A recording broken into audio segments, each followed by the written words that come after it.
منہ میں مسواک کا کرنا سنت ہے۔ نبی علیہ السلام نے ارشاد فرمایا کہ تم اپنے منہ کو صاف رکھا کرو، اس لیے کہ تم اسے اللہ کا قرآن پڑھتے ہو۔ اور ایک روایت میں آتا ہے کہ فرشتہ نمازی کے تلاوت کو سنتا ہے، حتیٰ کہ وہ فرشتہ اس کے اتنے قریب ہو جاتا ہے کہ اس تلاوت کرنے والے قاری کے ہونٹوں پہ اپنے ہونٹ رکھ دیتا ہے، اتنا قریب ہو جاتا ہے اللہ کے کلام کی شوق میں۔ اگر اس نے مسواک نہ کیا ہو تو فرشتہ ایسا نہیں کرتا، پیچھے رہ جاتا ہے، اور اگر اس نے مسواک کیا ہوگا تو فرشتہ اس کے اتنے قریب ہو کر اللہ کا قرآن سن رہا ہوگا۔ اس لیے جو اللہ کا قرآن پڑھنے والے حضرات ہیں ان کو اپنا منہ ضرور صاف کرنا چاہیے مسواک کے ذریعے سے۔ نبی علیہ السلام نے ارشاد فرمایا اگر مجھے امت کی تکلیف کا احساس نہ ہوتا تو میں ہر نماز میں مسواک کا کرنا فرض قرار دے دیتا۔ اس سے کیا اندازہ ہوتا ہے کہ نبی علیہ السلام کتنا اہتمام چاہتے تھے۔ تو ہمیں مسواک کا بہت اہتمام کرنا چاہیے۔ ایک بات ذہن میں رکھنا، دو سنتیں ہیں، منہ کو صاف رکھنا بھی سنت ہے اور منہ میں مسواک مارنا بھی سنت ہے۔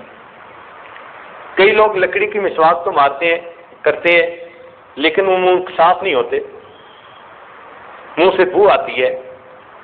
تو سنت ایک تو حاصل ہو گئی مگر منہ کو صاف رکھنے کی سنت حاصل نہیں ہوئی۔ صاف رکھنا بھی ضروری ہے۔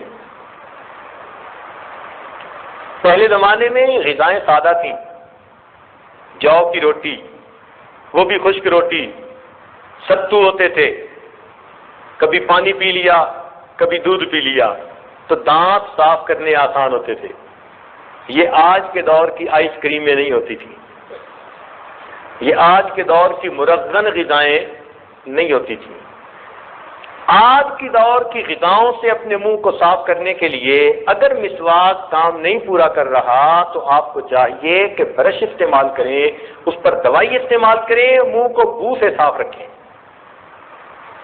بعض دوستوں کو ہم نے دیکھا وہ کہتے ہیں جی یہ تو انگریزوں کا طریقہ ہے، نہیں، ہرگز نہیں۔ منہ کو صاف کرنا یہ شروع سے ہمارے مشائخ کا طریقہ آ رہا ہے، اور یہ نہیں کہ فقط لکڑی کا مسواک کیا جاتا تھا۔ عورتوں میں لکڑی کے مسواک کی جگہ درختوں کی چھال استعمال کی جاتی تھی۔ اب یہ اخروٹ کی چھال وہ اتنا دانتوں کو صاف کر دیتی ہے کہ کتنے میلے دانت کیوں نہ ہو، آپ اخروٹ کی چھال لے کر جو سبز ہوتی ہے اس کو آپ منہ میں لگائیں تو 1 منٹ کے اندر دانت ایسے صاف ہوں گے کہ جیسے آپ کسی ڈینٹل کلینک سے صاف کروا کے باہر نکل رہے ہیں۔ تو عورتوں میں پہلے زمانے سے شروع سے ہی کیکر کی چھال، بادام کے درخت کی چھال، اخروٹ کی چھال، یہ چھالیں استعمال کرنے کا طریقہ رہا اور ان کے لیے یہی سنت تھی، منہ کو صاف رکھنا۔ تاہم آج کے دور میں عورتیں سمجھتی ہیں کہ مسواک کرنا مردوں کے لیے سنت ہے، اور یہ غلط فہمی ہے۔ مسواک مردوں کے لیے بھی سنت ہے، عورت کے لیے بھی سنت ہے، یہ اچھی طرح ذہن نشین کر لیجیے۔ تو مسواک کی سنت پر آج عورتوں میں بہت عمل کم رہ گیا ہے۔ وہ برش وغیرہ کر لیتی ہیں تو ایک سنت پر عمل ہوا کہ منہ صاف رکھتی ہیں، مگر مسواک والی سنت پر عمل نہیں ہوا۔ تو دونوں پر عمل کرنا ضروری۔ نبی علیہ السلام نے ارشاد فرمایا حدیث پاک میں، تم اپنے منہ کو صاف رکھو گے تو تمہاری عورتیں زنا کا ارتکاب نہیں کیا کریں گی۔ حدیث پاک، ذمہ داری سے عرض کر رہا ہوں، اگر تم اپنے منہ کو صاف رکھو گے تو تمہاری عورتیں زنا کا ارتکاب نہیں کیا کریں گی۔ تو اس لیے دیکھا کہ کچھ دوست فقط مسواک کر لیتے ہیں، منہ کی صفائی کا خیال نہیں کرتے۔ تو دونوں چیزوں کا خیال کرنے، اگر آج کی غذائیں کھانی ہے تو پھر آپ چاہے کوئی منجن لگائیں، کوئی اور دوائی لگائیں، کوئی برش کے ذریعے دوائی لگائیں، جو مرضی لگائیں، منہ کو صاف رکھیے۔ مقصد یہ کہ بدبو نہیں آنی چاہیے۔ اگر بدبو آئی، اللہ کا فرشتہ آپ کی تلاوت کو اس طرح سے نہیں سنے گا۔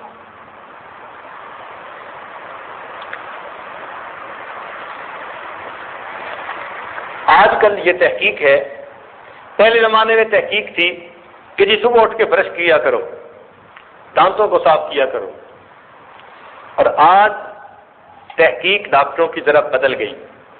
امریکہ میں بہت زیادہ اس بات کی ایڈورٹائزمنٹ کرتے ہیں کہ دن میں کرو نہ کرو، رات کو سوتے ہوئے تم اپنے منہ کو صاف کر کے ضرور سویا کرو. اس کی وجہ کیا ہے کہ منہ کے اندر نا جو بیکٹیریا ہوتا ہے اس کی چھاؤنیاں بنی ہوتی ہیں. یہ جو ہمارے دانتوں کے درمیان کی جگہ ہے نا، اس میں اربوں خربوں بیکٹیریا ہوتے ہیں، باقاعدہ ان کی چھاؤنیاں ہوتی ہیں یہاں. اب دن کے اندر تو انسان کا منہ حرکت کرتا رہتا ہے، بولتا رہتا ہے، کچھ بات چیت کرتا رہتا ہے، تو منہ حرکت کرتا ہے. منہ کے حرکت میں رہنے کی وجہ سے بیکٹیریا کو اپنا کام کرنے کی فرصت نہیں ملتی، موقع نہیں ملتا. رات کو سو جاتا ہے، منہ بند ہوتا ہے. تو جب رات کو سو جاتے ہیں، منہ بند ہوتا ہے، بیکٹیریا کے لیے دانتوں پر حملہ کرنے کا بہترین وقت ہوتا ہے. اس لیے دانتوں کی بیماریاں 90% رات سونے کے دوران ہوا کرتی ہیں.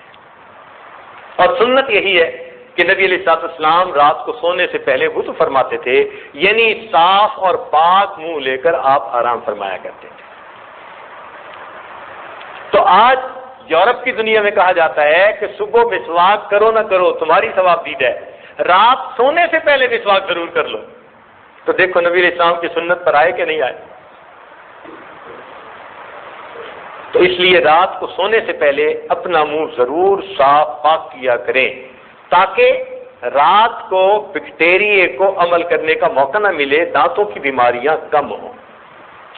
اور پیٹ کی بیماریوں کی بنیاد دانتوں کی بیماریاں ہوتی ہیں. اکثر جو پیٹ کی بیماری ہے نا، ان کی بنیاد منہ کی بیماریاں لگتی ہیں کہ منہ کے اندر بیکٹیریا جو ہے وہ کچھ ایسے جراثیم پیدا کر دیتا ہے جو بیماریوں کے ہوتے ہیں. جب انسان کھانا کھاتا ہے اپنے منہ سے بیماریوں کے جراثیم اپنے پیٹ میں جا رہے ہوتے ہیں. تو اس لیے منہ کو اچھی طرح صاف رکھنا چاہیے. اور اگر انسان کے دانت ایسے ہیں کہ اس میں خلا ہے اور غذا اندر پھنس سکتی ہے تو اس کو خلال بھی کرنا چاہیے اور اچھی طرح تسلی کے ساتھ اپنے منہ کو صاف کر لینا چاہیے. گویا نماز کے لیے مسواک کرنا مستقل اجر کا باعث ہے. اس لیے حدیث پاک میں فرمایا گیا کہ جو نماز مسواک کے ساتھ پڑھی جائے اس نماز سے جو مسواک سے نہ پڑھی جائے 70 گنا زیادہ فضیلت رکھتی ہے. تو دیکھو نماز کا بھی اجر بڑھ گیا اور صفائی بھی بہتر ہو گئی، تو فائدہ تو ہمارا اپنا ہوا.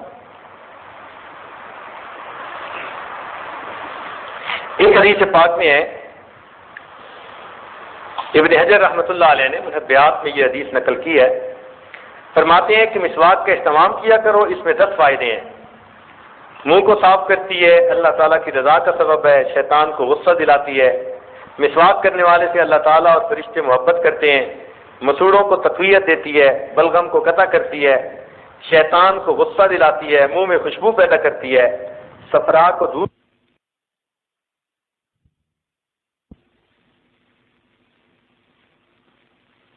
کے اہتمام بتائیے.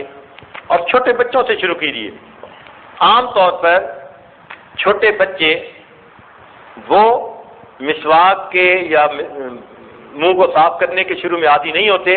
لمبا عرصہ تک وہ اس سے غفلت برتتے ہیں. جب ان کے دانت خراب ہونے شروع ہوتے ہیں تب ان کو دانتوں کی قدر و قیمت کا احساس ہوتا ہے.